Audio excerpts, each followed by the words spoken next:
besar, perbuatannya besar, perbuatannya besar, pujilah namanya, pujilah namanya, pujilah namanya.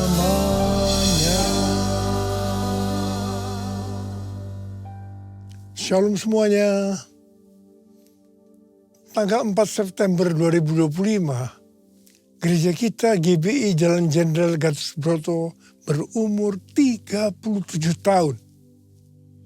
Dimulai dari kebaktian perdana kita pada 4 September 1988 di Gedung Wisma Karsa Pemuda Senayan, Jakarta, dengan jemaat sekitar 400 orang. Sekarang sudah berkembang baik di dalam maupun di luar negeri. DNA gereja kita adalah restorasi Pondok Daud. Kisah Para Rasul 15 ayat 15 dan 18 berkata, hal itu sesuai dengan ucapan-ucapan para nabi, seperti yang tertulis, kemudian aku akan kembali dan membangunkan kembali Pondok Daud yang telah roboh. Dan reruntuhannya akan kubangun kembali dan akan kuteguhkan, supaya semua orang lain mencari Tuhan dan segala bangsa yang tidak mengenal Allah yang kusebut milikku. Demikianlah firman Tuhan yang melakukan semuanya ini, yang telah diketahui dari sejak semula. Dengan kata lain, ini bisa dikatakan bahwa Tuhan Yesus akan datang kembali dan merestorasi Pondok Daud supaya terjadi penuaian jiwa besar-besaran. Katakan amin. Ini tidak berarti bahwa setelah Tuhan Yesus datang kembali, baru terjadi restorasi Pondok Daud. Tetapi restorasi Pondok Daud telah dimulai. Dan pada saat Tuhan Yesus datang kembali, restorasi Pondok Daud akan selesai secara sempurna. Apa yang dimaksudkan dengan Pondok Daud? Pondok Daud adalah pondok atau kemah, bukan bangunan permanen yang dibuat oleh Daud. Di dalamnya ada tabut Allah. Di sekitar tabut Allah ada orang yang berdoa, memuji dan menyembah Tuhan. Jumlah pemuji 288 orang.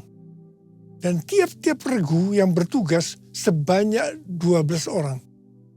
Kalau 288 orang dibagi 12, itu menjadi 24. Sesuai dengan 1 Tawaris 9 ayat 33, diperkirakan selama 24 jam, siang dan malam, mereka bergantian tiap jam berdoa, memuji dan menyembah Tuhan. Jadi Pondok Daud ini berbicara tentang doa, pujian, dan penyembahan bersama-sama dalam unity siang dan malam. Setelah umur gereja kita memasuki usia 25 tahun, Tuhan menambahkan pengertian tentang restorasi Pondok Daud, yaitu prajurit-prajurit Tuhan yang gagah perkasa, yang mempunyai gaya hidup berdoa, memuji dan menyembah Tuhan, bersama-sama dalam unity siang dan malam, dan yang melakukan kehendak Tuhan pada zaman ini. Dari definisi restorasi Pondok Daud, yaitu doa, pujian, penyembahan bersama-sama dalam unity siang dan malam, kita akan melihat tuntunan Tuhan per 5 tahunan dari tahun 1988. 5 tahun pertama, tahun 1988 sampai dengan 1993, fokus pada pujian dan penyembahan. 5 tahun kedua, tahun 1993 sampai tahun 1998, ditambahkan doa. Sehingga menjadi doa, pujian, dan penyembahan. 5 tahun ketiga, tahun 1998 sampai 2003, ditambahkan unity.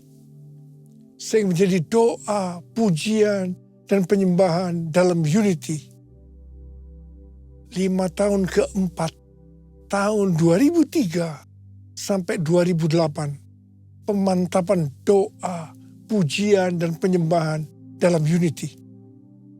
Kemudian 5 tahun kelima,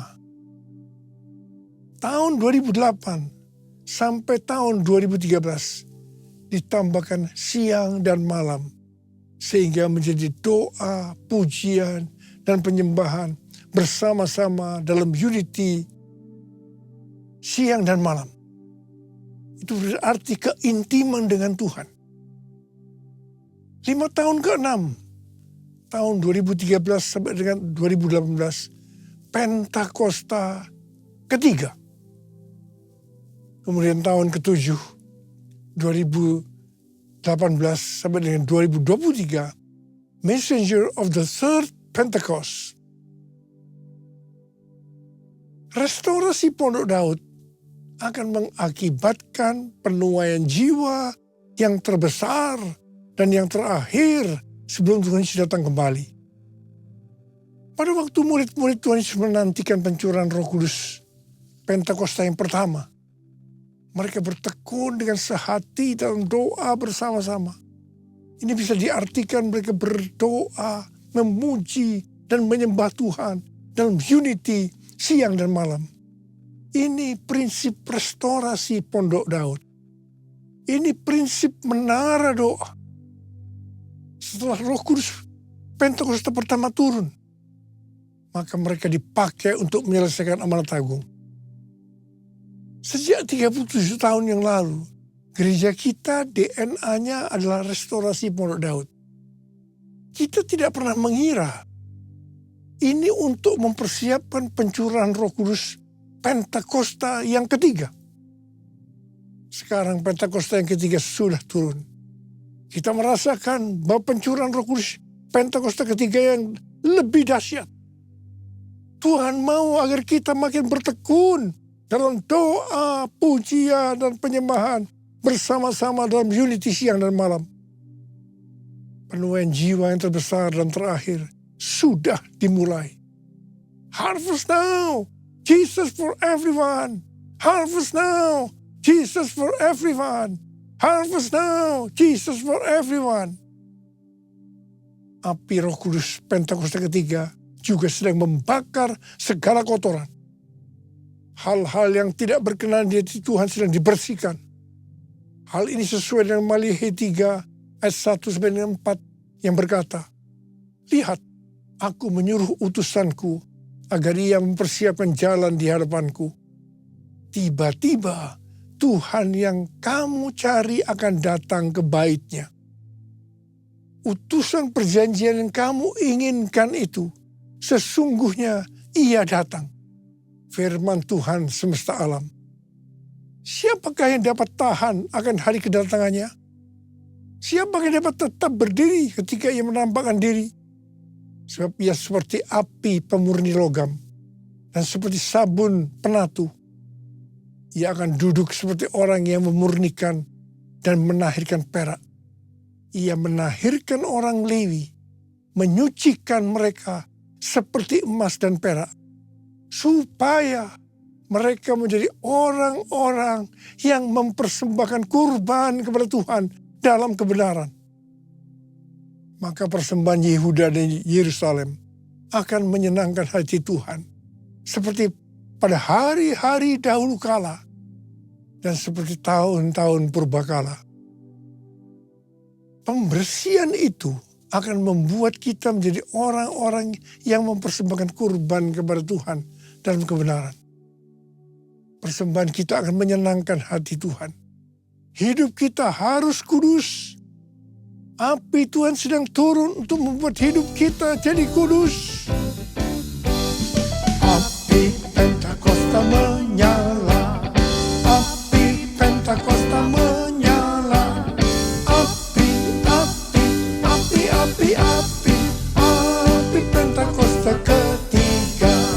Api Pentakosta menyala.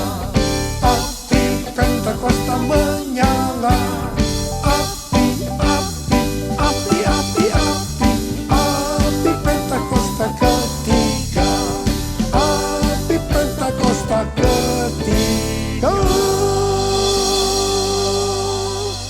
kita bersama-sama dengan gereja-gereja di seluruh dunia percaya bahwa target untuk menyelesaikan amanat agung adalah tahun 2033. Perjalanan rohani kita sampai dengan tahun 2033 untuk menyelesaikan amanat agung bisa digambarkan sebagai berikut.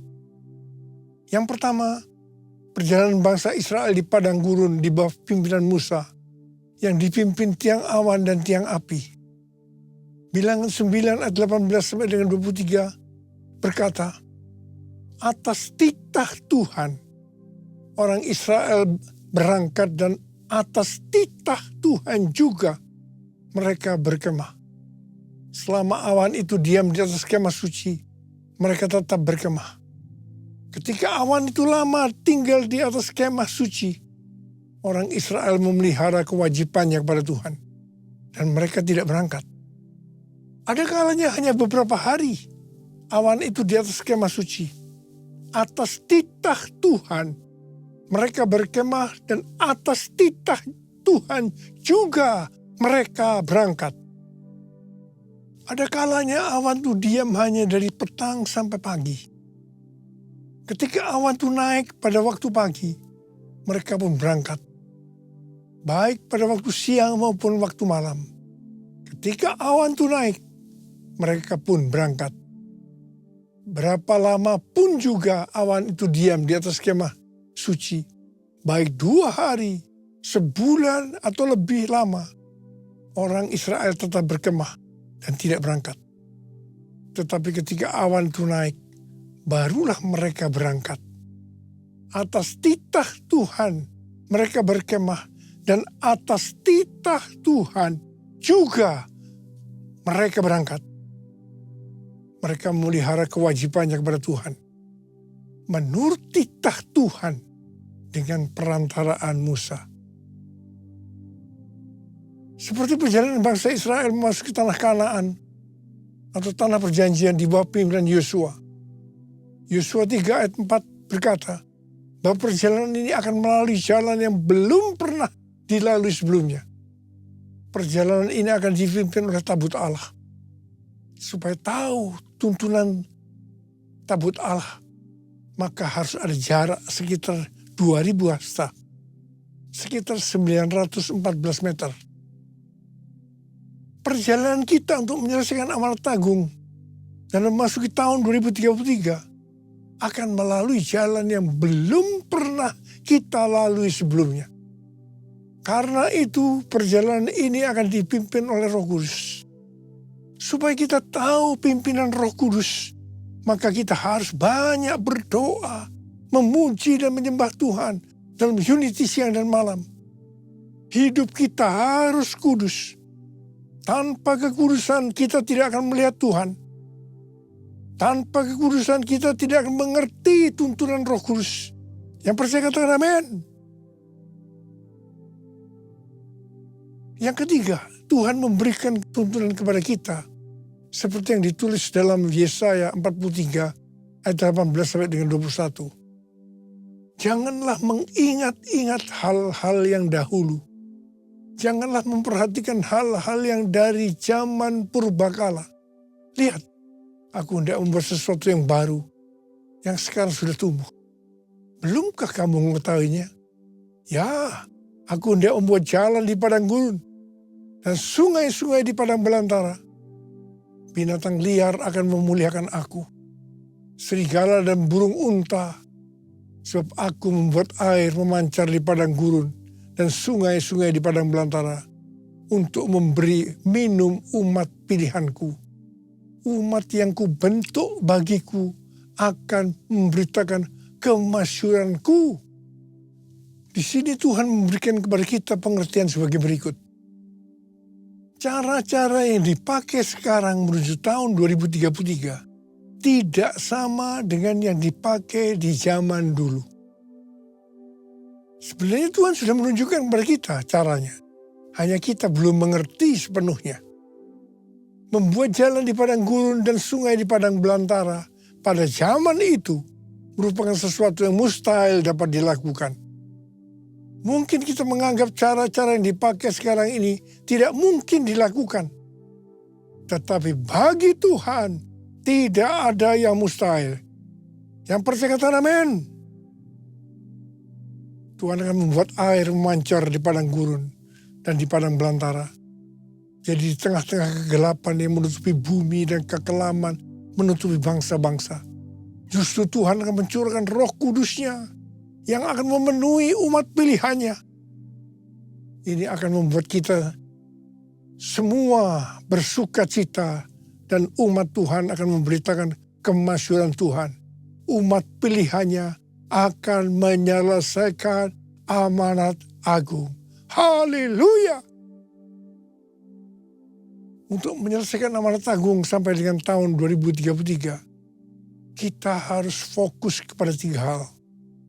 Yang pertama, tahun 2033. Yang kedua, harvest now. Yang ketiga, Jesus for everyone.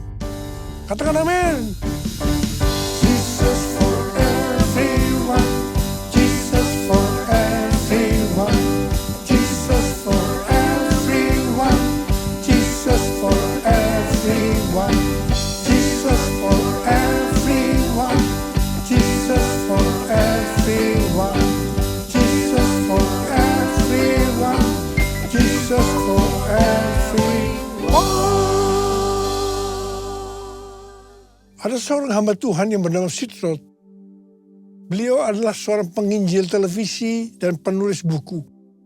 Sekaligus pemilik dan pembawa acara talk show It's Supernatural yang menampilkan kesaksian mujizat dan pengalaman supranatural. Dia banyak mempelajari kehidupan dari banyak hamba-hamba Tuhan besar. Dan dia menemukan bahwa satu rahasia besar di balik kuasa yang besar dari hamba-hamba Tuhan ini. Ternyata mereka punya satu kemiripan. Yaitu mereka punya kebiasaan berdoa berjam-jam dalam bahasa roh. Waktu dia bertanya kepada Yong Ki Cho, dampak dia berdoa dalam bahasa roh 6-8 jam setiap hari. Yong Ki Cho berkata, saya tidak mungkin punya gereja sebesar ini kalau saya tidak melakukan hal ini. Wow. Sudah lebih dari 1 tahun Tuhan menyuruh saya untuk lebih banyak berdoa dalam bahasa roh. Saya lakukan. Saya banyak berbahasa roh dalam setiap kesempatan. Saya diingatkan tentang Rasul Paulus yang berkata, aku berkata-kata dengan bahasa roh lebih dari kamu semua. Saya mulai digerakkan waktu minggu pertama bulan Agustus tahun 2025 di Balai Kartini. JIS. Dalam 2 kali kebaktian untuk berdoa dalam bahasa roh sebelum doa berkat. Ternyata Tuhan suruh saya melakukan hal yang sama di Modern Land pada minggu keduanya. Waktu itu Ibu Christina dapat penglihatan. Saya diberi mahkota dan tongkat serta jubah kerajaan berwarna ungu. Tuhan berbicara tentang otoritas untuk bangsa-bangsa. Pada bulan Agustus 2025, saya diberikan data tentang jumlah gereja, jumlah jemaat, dan jumlah kul. Saya terkejut karena kenaikannya sangat signifikan dibanding dengan data 1,5 tahun yang lalu. Saya tahu, ini juga disebabkan saya lebih banyak berbahasa roh dalam kurun waktu itu. Hari-hari ini saya melihat gerakan Roh Kudus Pentakosta ketiga bertambah dahsyat.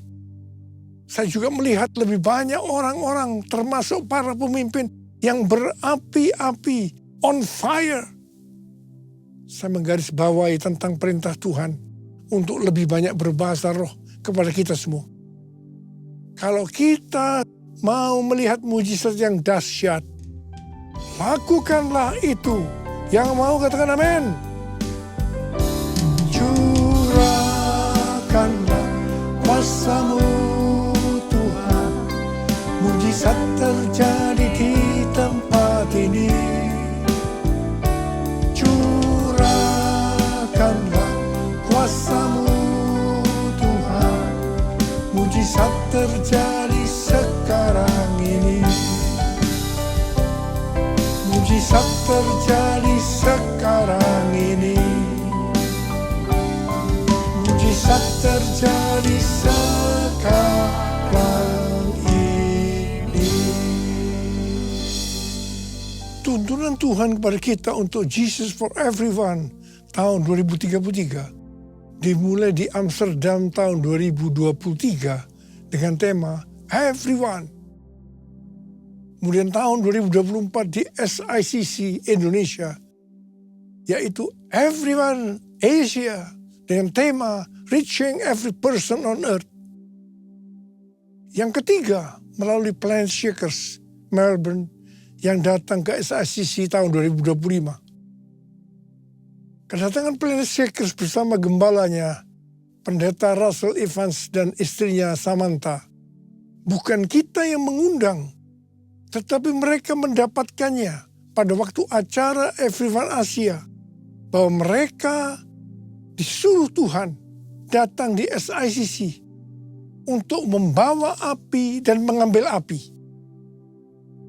Kita mendapatkan tuntunan Tuhan melalui Pendeta Russell Evans yang berkata, saya di sini untuk mendeklarasikan, memperkatakan bahwa Pentakosta ketiga ada di sini. Ada di sini. Gerakan Tuhan yang terbesar akan dinyatakan melalui kehidupanmu. Kehidupanmu. Kehidupanmu. Russell Evans dan tim datang membawa doa, pujian, penyembahan bersama-sama dalam unity siang dan malam. Dia melihat Pentakosta ketiga ada di sini. Artinya Pentakosta ketiga sedang turun. Kita harus banyak berdoa, memuji dan menyembah Tuhan dalam unity siang dan malam. Pentakosta ketiga akan turun lebih dahsyat. Dan ini akan mengubah kehidupan kita. Cara hidup kita berubah. Akan terjadi gerakan Tuhan yang terbesar. Yaitu terjadinya penuaian jiwa yang terbesar dan terakhir sebelum Tuhan Yesus datang kembali. Ini yang harus kita lakukan menuju tahun 2033. Oh God, I worship you. Oh God, I worship you. Be glorified and magnified. Oh God, I worship you. Oh God, I worship you. Oh God, I worship you. Be glorified and magnified. Oh God, I worship you. Mari angkat tangan kita di hadapan Tuhan. Mulai berbahasa roh.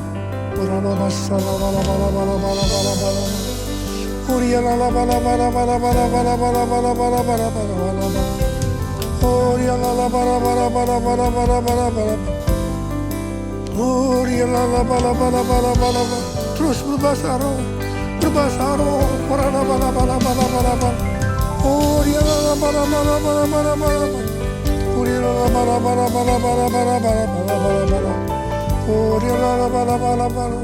Kamu berdoa buat anak-anakmu semua ini Tuhan. Pakai mereka, pakai mereka, pakai mereka.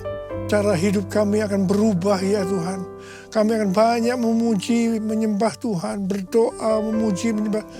Roh Kudus Pentakosta dicurahkan lebih dahsyat lagi. Itu yang akan mengubahkan kami. Cara hidup kami berubah, berubah, berubah dalam nama Yesus, dalam nama Yesus, dalam nama Yesus.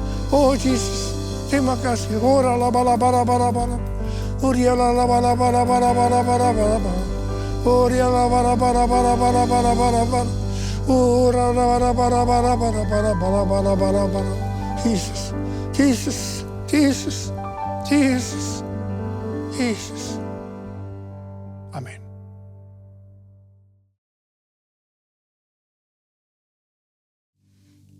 Kita akan masuk dalam perjamuan kudus.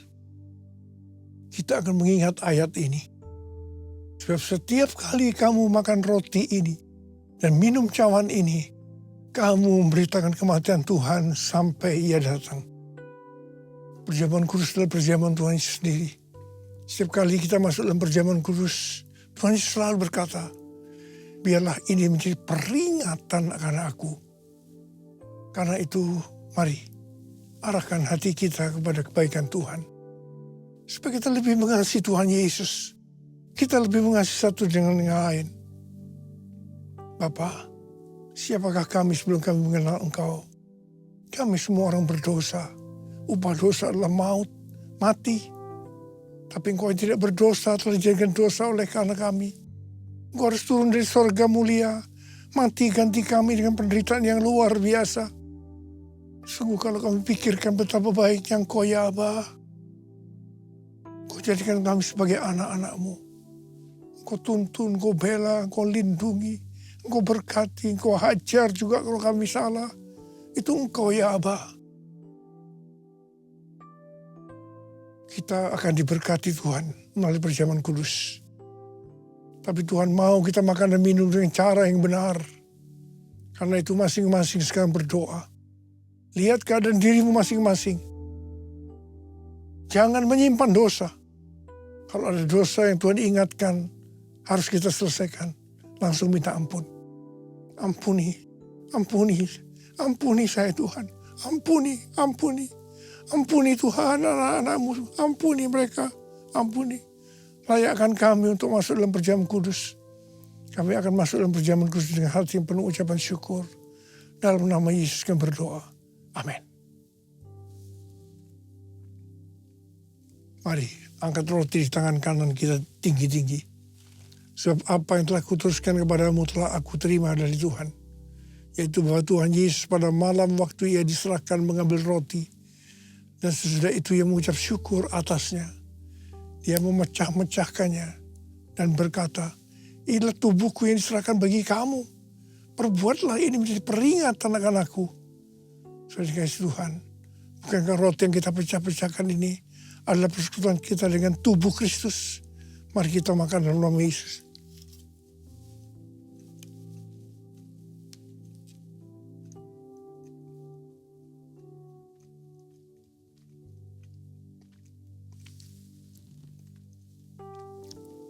Angkat cawan di tangan kanan kita tinggi-tinggi.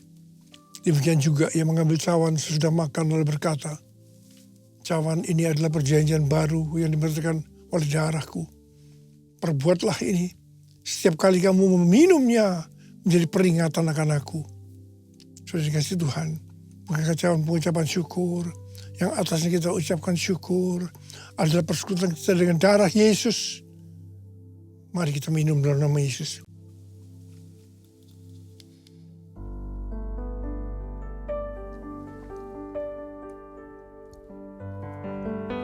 Angkat tangan kita di hadapan Tuhan. Ucapan syukur dengan suara, jangan diam. Tuhan terima kasih. Tuhan terima kasih. Tuhan terima kasih. Tuhan terima kasih. Tuhan terima kasih. Oh, Yesus terima kasih. Terima kasih. Terima kasih. Terima kasih. Terima kasih Yesusku, puji syukur hanya bagi Tuhanku. Terima kasih Yesusku, terima kasih Yesusku, puji syukur hanya bagi Tuhanku. Terima kasih. Terima kasih Yesusku, terima kasih Yesusku, puji syukur hanya bagi Tuhanku. Terima kasih Yesusku, terima kasih Yesusku, puji syukur hanya bagi Tuhanku. Puji syukur hanya bagi Tuhanku. Puji syukur hanya bagi Tuhan.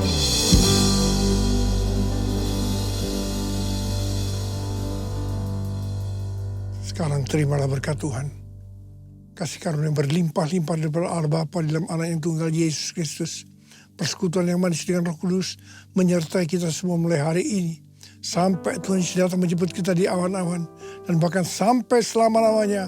Yang percaya sama-sama katakan amin.